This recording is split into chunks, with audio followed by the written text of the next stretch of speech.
The Signal Oil Program, The Whistler.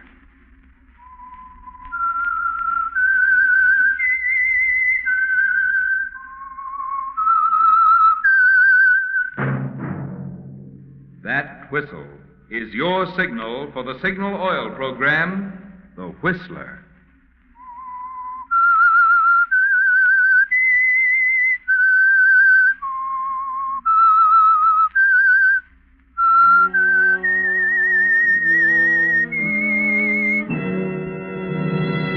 I am the Whistler, and I know many things, for I walk by night.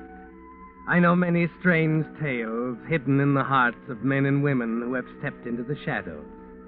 Yes, I know the nameless terrors of which they dare not speak. Yes, friends, it's time for the Signal Oil Program, The Whistler. Rated by independent research, the most popular West Coast program. In gasoline, you know, it takes extra quality to go farther. And Signal is the famous Go Farther gasoline. So look for the Signal circle sign in yellow and black that identifies Signal service stations from Canada to Mexico. And now, the Whistler's strange story, Backfire.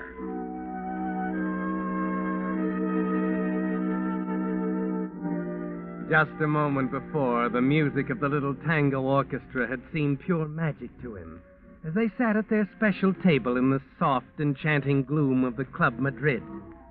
Now it was discordant, a cacophony of meaningless noise and maddening, pounding rhythms. And the club, the dancers, the slim vocalist with the maracas, only heightened the despondency that settled on him like a cloud.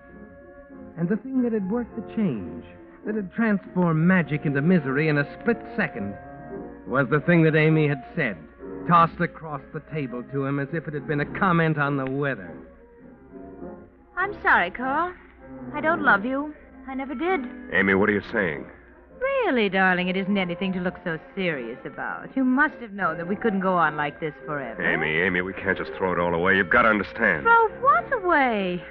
Carl, dear, you're being awfully naive, don't you think? Amy, I love you. Is that naive? Is that stupid? Well, it doesn't make very good sense, dear. We've had 3 months, 3 wonderful, exciting months. Arnold's coming home tomorrow, and that is that. You know how he'd explode if he ever found out. No?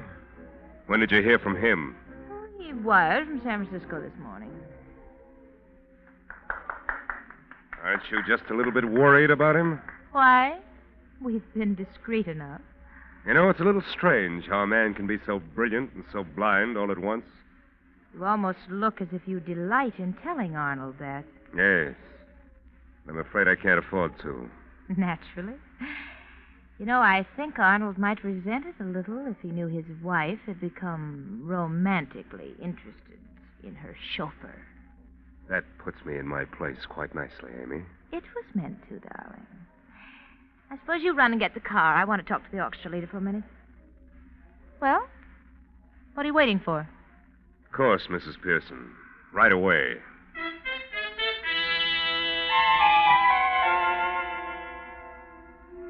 Of course, Mrs. Pearson, right away. You're back in your place now, aren't you, Carl? Yes, Mrs. Pearson. Of course, Mrs. Pearson. Right away, ma'am. Just like it was when you first came to the Pearson house over a year ago. Long before the thrilling, unbelievable discovery that Amy was interested in you. As you walk dumbly out of the nightclub, your mind goes back to the day Arnold Pearson hired you. Well, Carl, I have an idea you'll work out quite nicely. I understand you're an excellent driver and mechanically inclined. That's right, Mr. Pearson. Not so much on my account. It's mainly because of Mrs. Pearson. I see. She's a very impetuous woman and inclined to be reckless. She's had 2 accidents now, rather narrow escapes. I'll feel much safer with a chauffeur for her. Of course. Mrs. Pearson becomes upset very easily, emotionally rather unstable. When she's troubled, she has a strange habit of taking the car out and driving like the wind. I'm afraid I don't understand. Well, neither do I, frankly. Somehow it seems to cool her down, quiet her nerves. I hope that with you here as chauffeur, she'll have to find some less dangerous antidote for these explosions of hers. Oh, I know I can help, sir. Good. Then it's settled, Carl. I'm going to hire you. As far as I'm concerned, a prison record means absolutely nothing if a man is really willing to profit by his mistakes. You'll have every chance to make good. Thank you, sir.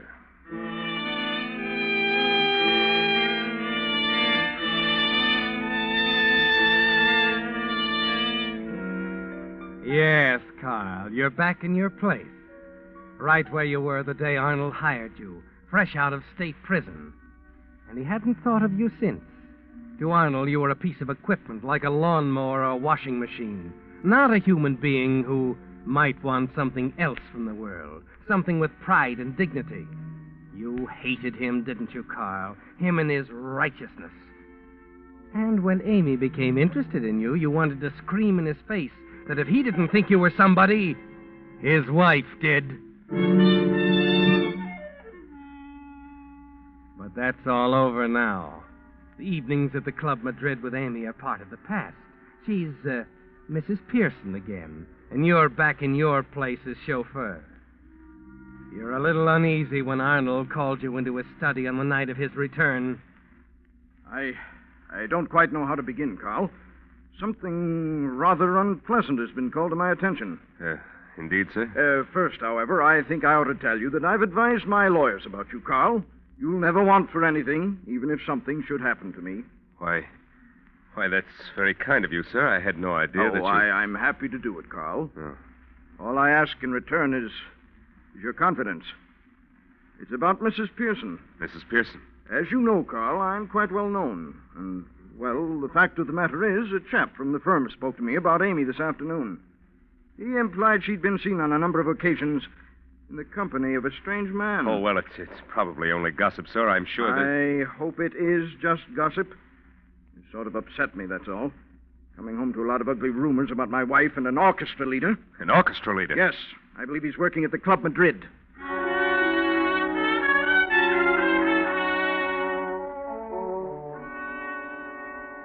That stopped you, didn't it, Carl?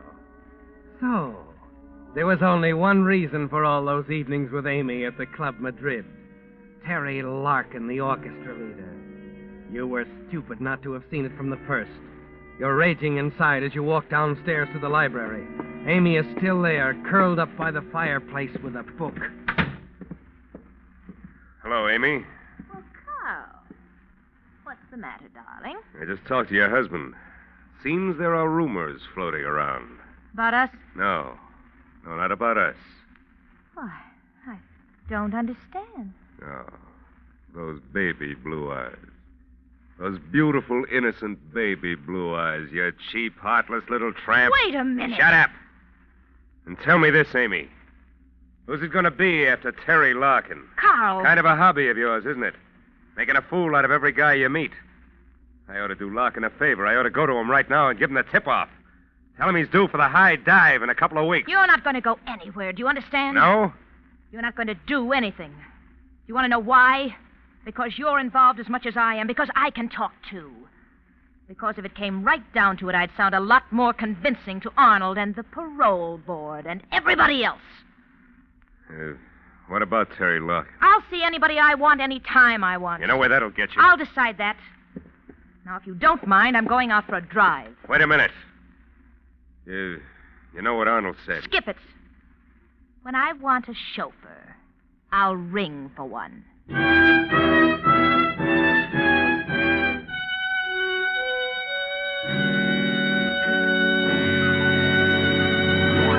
With the prologue of Backfire, the Signal Oil Company brings you another strange tale by The Whistler. But now, may I have a word with you regular friends of The Whistler? As you know, it's your loyalty that has made this the most popular West Coast program. Yet, if you had never tuned us in the first place, you wouldn't know whether you liked The Whistler or not, would you? Well, it occurred to me that in much the same way, many of you haven't discovered how much pleasure Signal gasoline can add to your driving, because you just haven't gotten around yet to trying Signal gasoline. Of course, if you've lived out west any length of time at all, you know Signal is famous as the go-farther gasoline. And you've no doubt heard me explain many times the reason for Signal's good mileage, the extra efficiency today's Signal gasoline gets from your motor, It's quicker starting. It's faster pickup. It's quieter, higher anti-knock. Now, doesn't that all add up to the kind of gasoline you want for your car? Okay, then I'd like to ask a favor of you.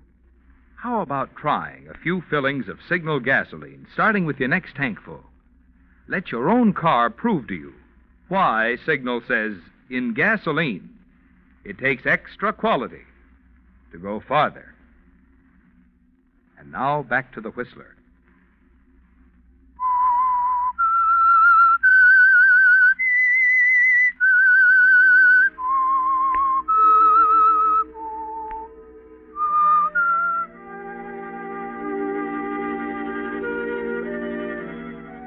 Well, Carl, it's a thin line that divides love from hatred, isn't it? There's a blind, driving hate inside you, fighting for expression every minute of the time you're with Amy. Chained to that steering wheel, driving her to secret appointments with Terry, hearing her say the same things to him she used to say to you, listening to her lie to Arnold about where she's been, realizing you're helpless, that you can't say anything. It's on your mind all the time. As you lie in bed, staring at the ceiling, unable to sleep, during the day as you go about your duties. You know now that sometime and in some way, you're going to kill her. It comes to you quite unexpectedly one afternoon, while you're having the family car lubricated, watching the attendant finish up. Well, there she is, Carl. I don't think you'll find her squeaking her now. Oh, yes, and by the way. Yeah? Keep an eye on that speedometer, huh? According to our records, you ran over a little this time. You mean you keep a record here? Yeah, sure, and all our customers. Oh, mileage record, huh? Mm-hmm. Only takes a minute to put it down, you know. Comes in handy sometimes. Yeah, sure. Thanks, Joe. I'll keep an eye on that speedometer.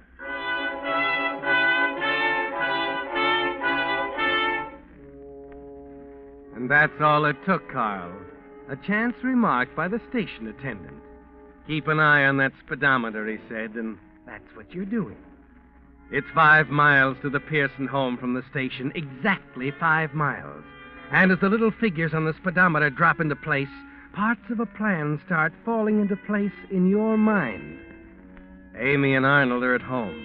Martha, the housekeeper, took part of the afternoon off and went to a movie. By the time you arrive at the house, you've decided to take the chance. Arnold is alone in his study. You hate to disturb him, but you think there's something that he ought to know about Terry Larkin. Carl, are you positive about this? Absolutely certain? Yes, sir, I am. I'm terribly sorry, sir, and I wouldn't have mentioned it, but you seemed so upset when you heard about it the other time. I know. It's all right, Carl. You're simply doing your duty. Where's Mrs. Pearson now? I think she's in the drawing room. Thank you very much. You've been most loyal. Thank you, sir.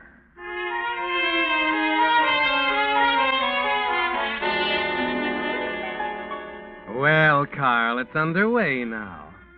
And as you stand alone in the study and listen, you realize how right Amy was when she said Arnold would explode if he knew the truth about her. You never heard anything like this, Quarrel. It's more than you'd hoped for. There's no right to accuse me that way. Did you see this man, Amy? Answer me. Did you see this man? All right, Arnold. What if I did? It's nothing to you. You're so wrapped up in your career, it's a wonder you even noticed. My career has nothing to do with it. I don't care anymore. Do you understand that? I just don't care anymore.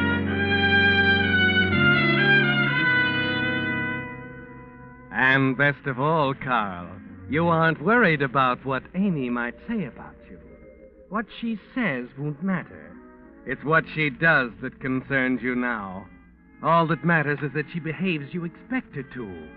And she does exactly. The moment the quarrel is over, she rushes out of the house and hurries across the lawn to the garage for another wild ride. You have the car all turned around, keys in the ignition, ready for her.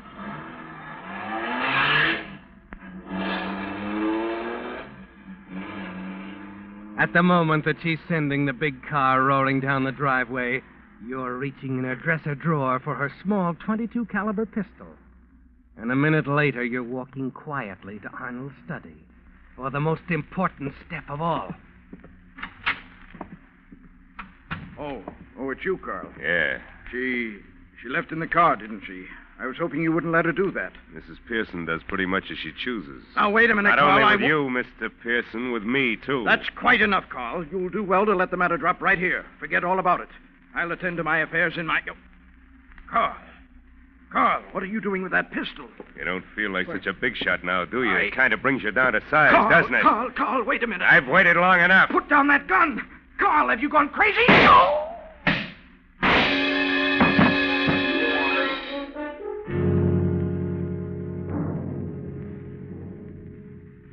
Yes, Carl. He doesn't look so big or successful or patronizing now, does he? And he didn't realize until too late that he made a fatal mistake when he put you in his will. Now you'll not only get back at Amy, but what did Arnold say? You'll never want for anything as long as you live. You carefully wipe the fingerprints from Amy's pistol and hide it in her bedroom, where you know it will be found.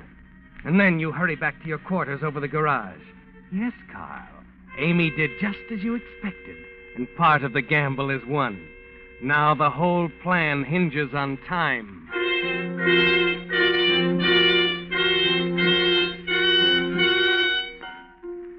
It's quiet now. Nothing but the tick of the clock on your dresser as you sit there, waiting for Amy to return. 5 minutes, 10, 20, a half hour, and still no sound of the car.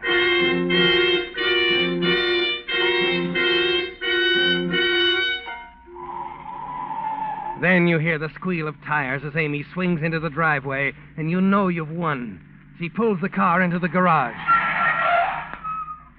The door slams, and you hear Amy's quick footsteps receding up the drive toward the house. In a half minute, you're into the garage, and those swift, sure fingers of yours are setting the speedometer back to the mileage reading it showed when you brought the car back from the service station this afternoon. Yes, that's the heart of the plan, isn't it, Carl? It begins to add up now. Those little black figures on the speedometer, plus the mileage record at the service station, will give the police one unmistakable deadly fact.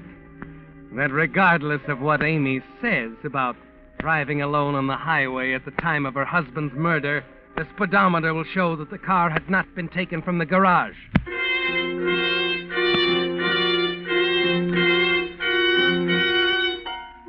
More waiting now, Carl. More pacing back and forth in your little room over the garage, expecting any minute to hear the scream that's sure to come when Amy discovers her husband's body.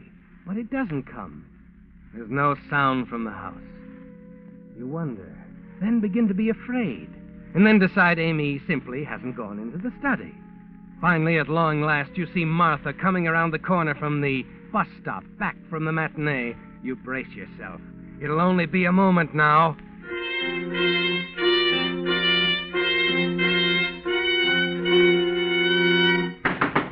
Carl, open up. It's Martha. Just a minute. What's the matter? Oh, Carl, it's terrible. Here, sit down. Oh, no. Well, what's the matter? Oh, I can't believe it. That awful Now, get a hold woman. of yourself, Martha. What are you talking about? Mr. Pearson's dead. She killed him. What? Oh, I knew it'd happen sooner or later. That vicious temper of hers. Oh, she's a devil. Where is he? In his study on the floor. Mrs. Pearson's in her room. I don't think she heard me. She's packing her things. I can't believe it. Oh, Carl, we've got to do something. I won't go back into that house. I'm afraid of her. Oh, I should have warned him. I knew it'd happen. I knew it. Yeah, just a minute, Martha. Operator, give me the police. Hurry!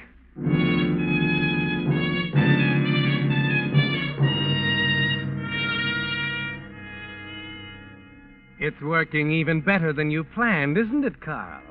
Martha discovering Arnold, and best of all, Amy, caught in the act of packing to go away.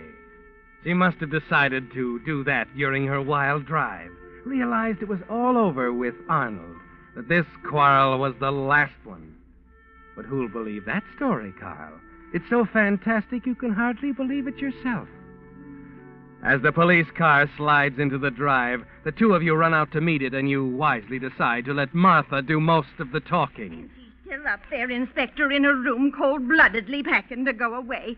She was there when I came in and found Mr. Pearson. Carl had come home just before I did, Is that correct? Yes, sir. I'd taken the car to be lubricated. Of course, as soon as Martha told me, I called headquarters. I see.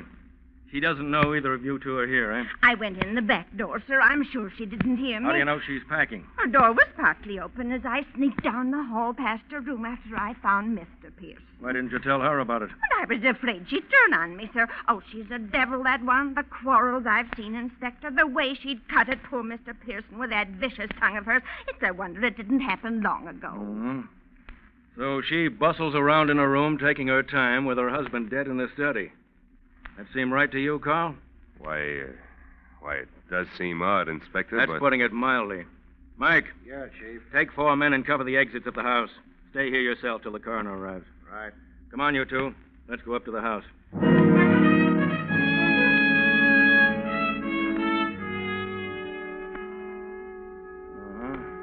Really let him have it, didn't she? Oh, it's terrible. Poor Mr. Pearson. It's hard to believe that she would do it. That's what I was thinking. Those shots were fired from a small caliber gun. Does Mrs. Pearson own one? Yes, she has the 22. Uh-huh. Well, let's go up and see her.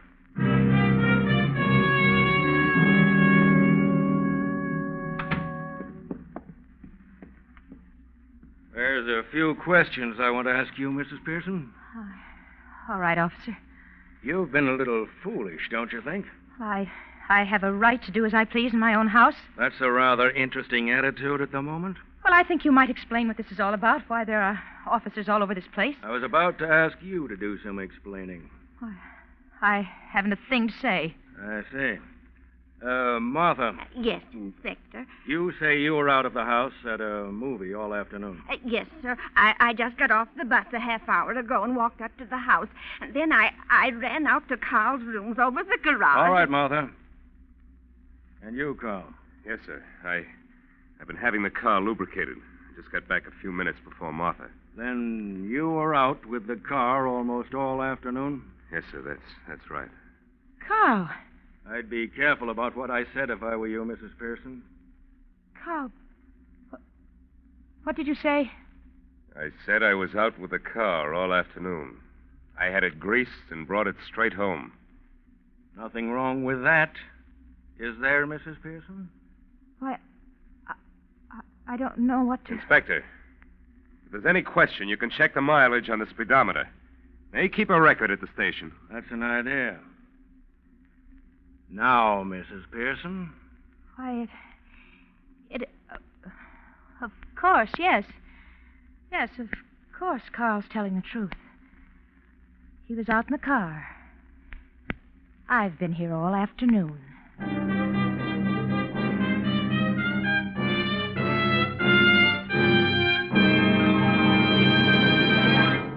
The Whistler will return in just a moment with the strange ending of tonight's story. Meantime, here are some facts I think you'll be interested in. You know, of course, the vital role that independent businessmen played in the building of America. And you know that today more and more men are expressing a desire to get into business for themselves. But did you know that our sponsor, Signal Oil Company, has for over 15 years sold its products only through independent businessmen? Substantial, responsible men who are so earnest about their business of serving the motoring public that they're willing to invest their own money in it. Naturally, Signal dealers are carefully chosen for their ability and integrity, which explains why so many dealers have been with Signal Oil Company ever since the beginning, 15 years ago. No wonder you find more conscientious, experienced men operating Signal stations. And no wonder Signal dealers, with an incentive to build their own business, naturally give your car more thorough service that does help it run better and last longer. And now back to the Whistler.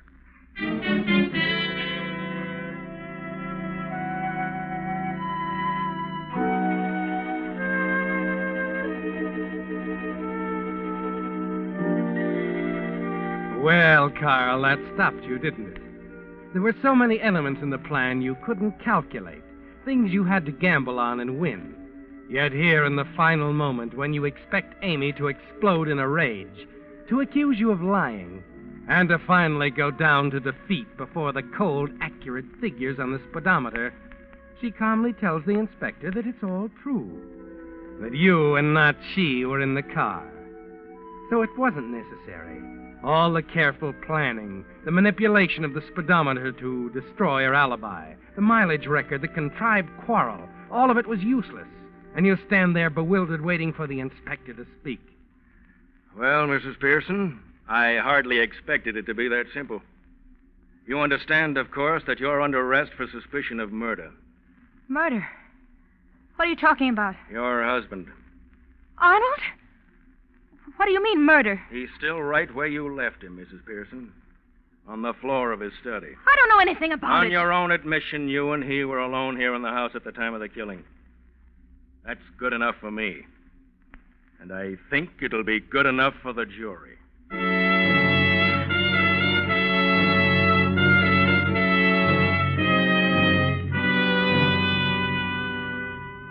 So it finally worked, Carl. And you can let down a little now.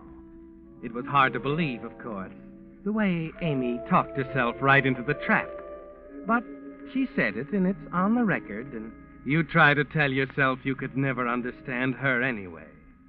You try to relax, alone in your room, but deep inside there's a strange feeling that something's wrong, that it isn't over yet. An hour later, you're startled by a knock at your door.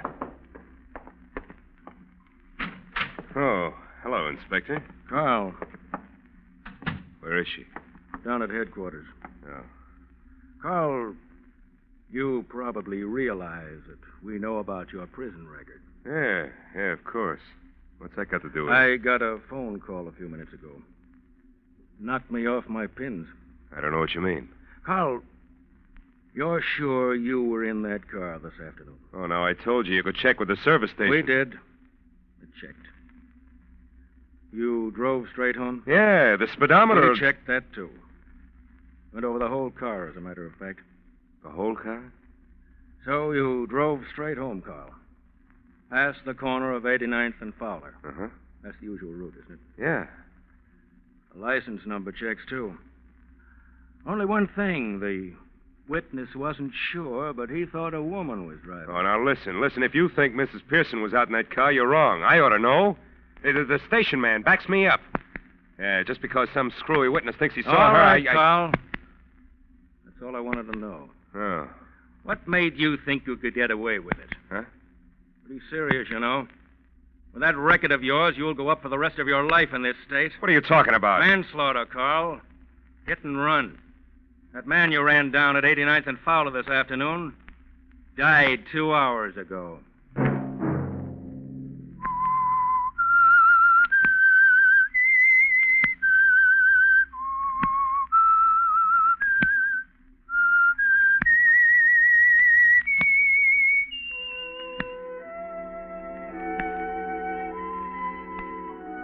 Let that whistle be your signal for the Signal Oil program, The Whistler, each Monday at 9, brought to you by the Signal Oil Company, who have asked me to remind you, to get the most driving pleasure, drive at sensible speeds, be courteous, and obey traffic regulations.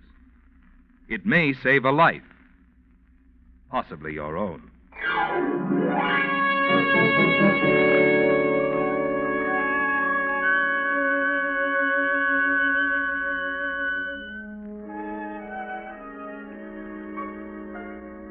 Featured in tonight's story were Kathy Lewis and Gerald Moore. The Whistler was produced by George W. Allen, with story by Joel Malone, music by Wilbur Hatch, and was transmitted to our troops overseas by the Armed Forces Radio Service. This is Marvin Miller speaking for the Signal Oil Company. This is CBS, the Columbia Broadcasting System.